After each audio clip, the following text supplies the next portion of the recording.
In East Lansing, Michigan. Jamie, at the end of the day here,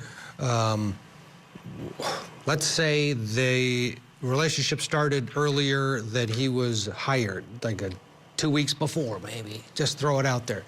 Is that enough? If that they could establish that the relationship started before she hired him as special counsel?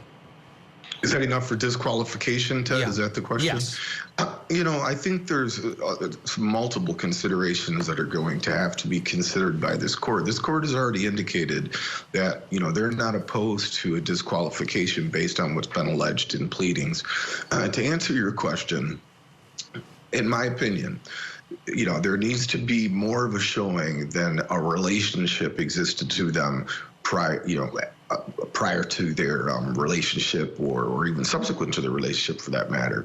As I indicated in the last segment, this is not a good look. But if I'm objectively speaking, to answer your question, what's been alleged so far is not completely unheard of or over the top. Now, if there was some sort of, I don't want to call it a conspiracy, but if the two acted in concert to give him a job with the idea that they would share the money, that's something very, very different. But if in fact she found him qualified and they had a relationship at some point in time, 2 weeks, a month, 2 months, in my opinion, that is not enough. Again, I think the real question here is, were documents submitted to the court that were intentionally, anybody that's practiced law or been involved in a lawsuit knows interrogatories are all over the place. But if they intentionally submitted pleadings that are inappropriate or not accurate, that's something that the court, I think, should take into consideration.